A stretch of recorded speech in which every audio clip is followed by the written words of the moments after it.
Have you ever wondered which actions are so dangerous that the Prophet Muhammad warned us to stay far away from them? Sins that don't just harm a person, but completely destroy him in this world and the next? The Prophet said, avoid the 7 destructive sins, and each one carries a lesson that protects our heart, our faith, and our destiny. The first is shirk, associating partners with Allah. Nothing destroys a soul faster than placing anything fear, love, or desire on the throne that belongs only to Allah.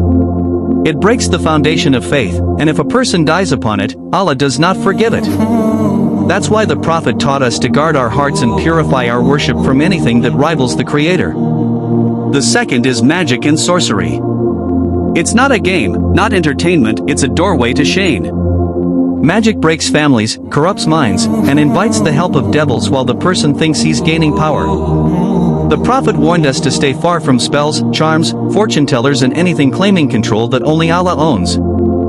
Third is killing an innocent soul. Allah says that taking one innocent life is like killing all of humanity.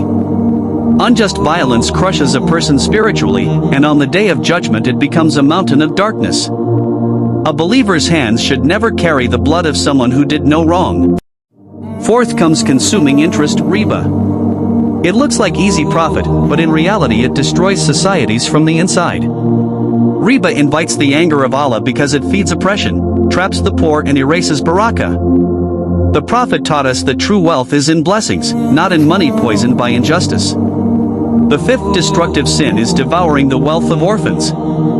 An orphan has no father to protect him, so Allah himself becomes their guardian. Taking advantage of their property is like swallowing fire, and anyone who harms the vulnerable meets the justice of the one who never sleeps. The sixth is turning away and fleeing during battle. In the early days of Islam, this meant abandoning your people, leaving the believers exposed and breaking unity at the moment they needed you most.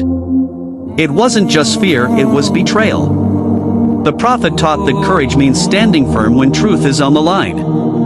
And the seventh is slandering chaste believing women.